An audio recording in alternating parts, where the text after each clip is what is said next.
untuk cari duit.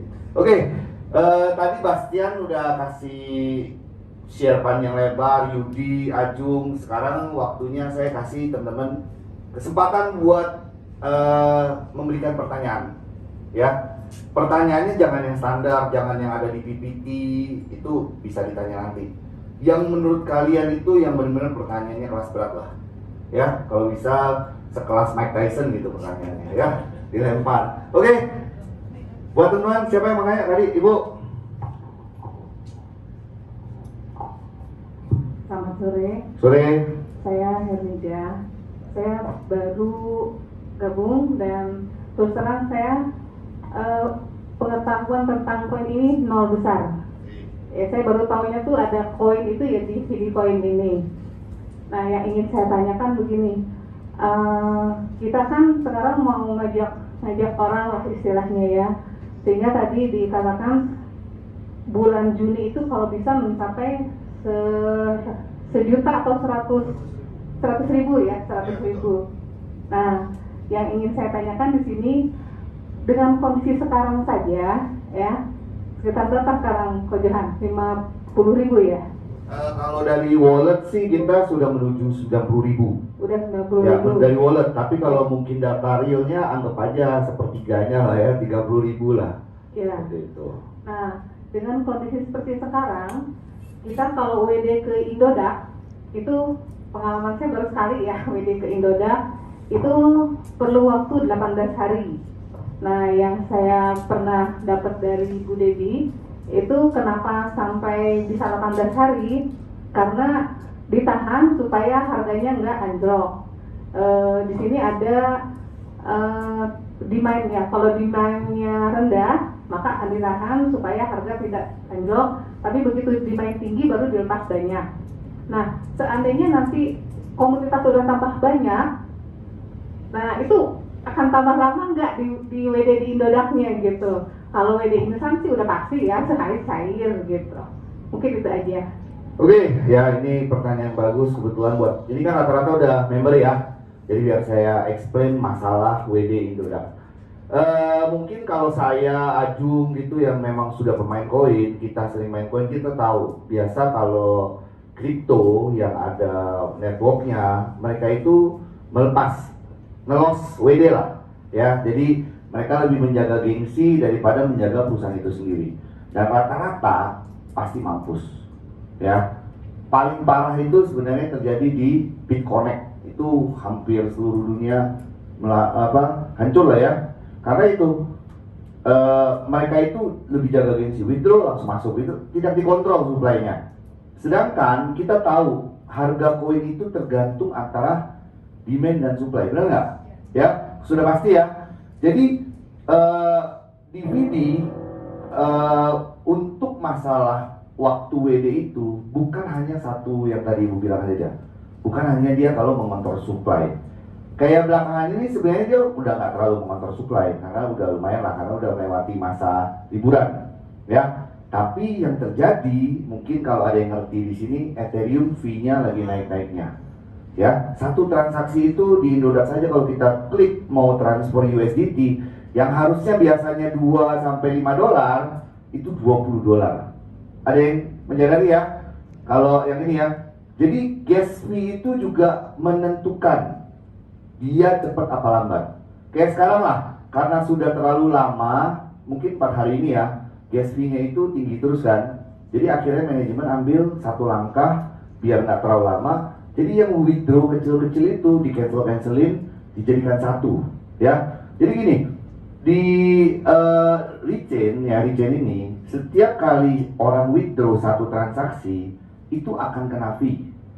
Jadi kalau orang yang punya 10 account, withdraw-nya dari 10 account, berarti fee-nya 10 kali. Padahal saya sudah pernah beredukasi ini yang udah lumayan lama lah. Saya bilang bagi yang punya akunnya banyak, jadikan satu di withdraw. Jangan 10 akun di withdraw semua, karena fee-nya sama. Ya, dan manajemen menghitung karena mereka ini bisnis. Ya, mereka nggak akan mau buang uang sia-sia untuk cuman fee aja gitu loh. Bayangin coba kalau kita ngomong sekarang, tadi saya bilang wallet itu total hampir 90.000 wallet. Anggap aja 10% yang withdraw, 9.000 dompet, 9.000 kali $20 berapa? 180.000 USD. Masuk akal nggak?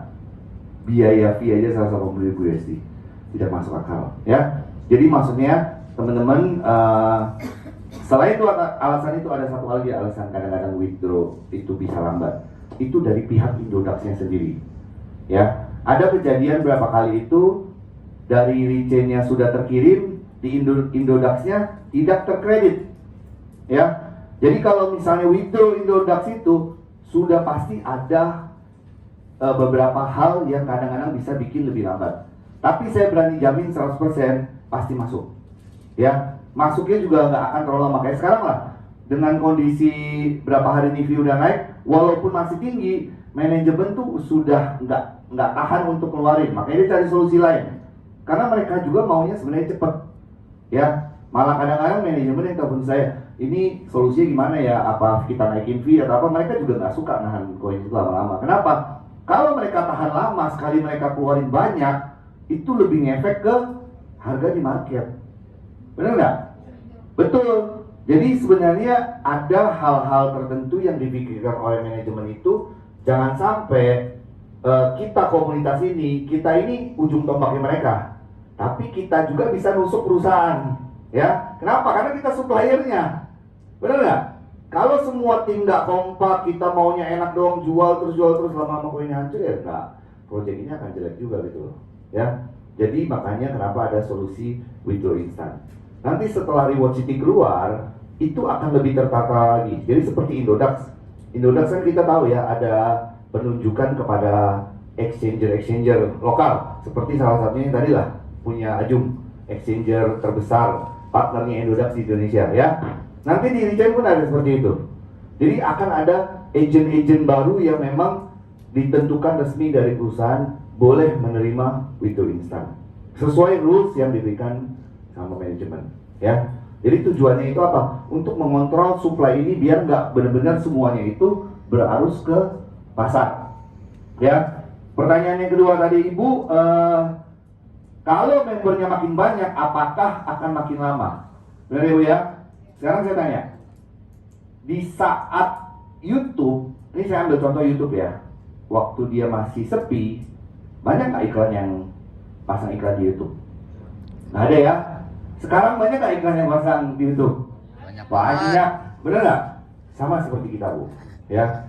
Mungkin Vidi kalau misalnya di saat ini saya bilang walaupun kita sudah rame sudah apa, tapi masih jauh dari kata viral, ya. Member kita masih, dompet aja masih 100.000, di bawah 100.000 lah, belum menyentuh level jutaan, puluhan juta gitu loh.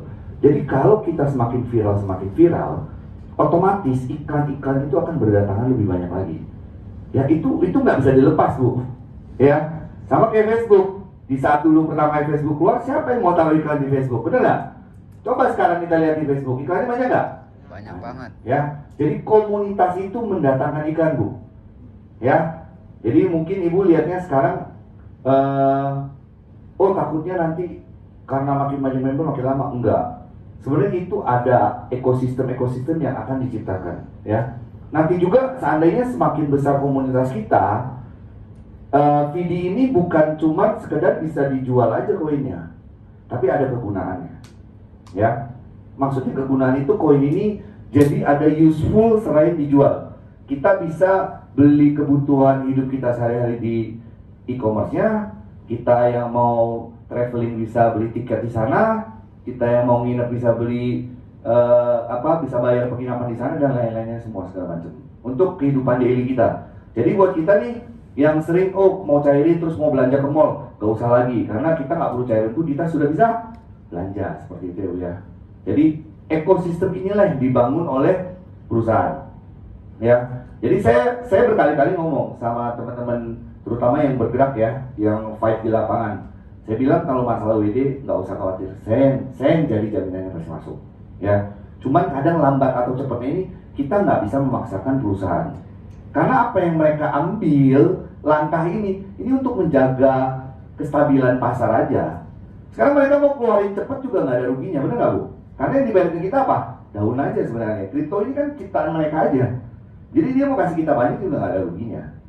tapi itu akan mengefek ke semuanya, ya, ke perusahaan secara global, bukan hanya pemerintah saja, ya. Coba kita lihat ya, strategi dia setahun ini, kita ngomong ya, walaupun harga VD naik turun, tapi kita bisa lihat, saya start 2019 November itu harga VD Rp7, ya. November kemarin itu harga VD Rp14, kenaikan 100% bagus apa enggak coba? Bagus. Bagus, benar nggak? Tapi kalau misalnya dia mungkin ikut teori zaman dulu lah, kripto yang penting gengsi, keluarin aja koinnya terus, yang penting komunitas seneng lah, yang penting abang happy gitu ya. Akhirnya tahun kemarin ini misalnya ya, contoh ya, berakhir tetap di angka 7 atau malah di bawah 7. Menarik nggak coba? Nggak menarik udah. Orang akan berpikir kan, waduh VD tahun kemarin Rp7, tahun ini malah Rp7, tahun depan juga mungkin nggak naik juga, malah cenderung turun. Orang akan lari dari koin ini. Maksudnya orang itu investor lah, atau trader lah, atau produk-produk yang mau pakai lah, itu akan melihat VD ini sudah tidak ada prospek. Ya, jadi kalau saya dari awal saya jalan sampai hari ini nih, setelah saya banyak diskusi dengan Matthew Lim dan manajemennya, saya percaya penuh keputusan mereka 1000%. Satu kali pun saya tidak pernah komplain, mengeluh atau apapun ke mereka. Ya, karena saya dari awal sudah tahu mereka mengajak saya, anggaplah perusahaan ini perusahaan kita sendiri. Bukan kita member, bukan kita leader, tapi anggap ini punya kita, VD. Kalau kita punya perasaan memiliki, kita nggak akan punya perasaan tuh kayak BT lah atau apa, ya kita namanya perusahaan pasti ada naik turunnya, benar nggak? Ada nggak perusahaan yang jalannya mulus saja ke atas? Nggak ada. Ya, seperti itu ya Bu ya. Oke, jelas ya Bu? Sip. Lagi ada pertanyaan kedua?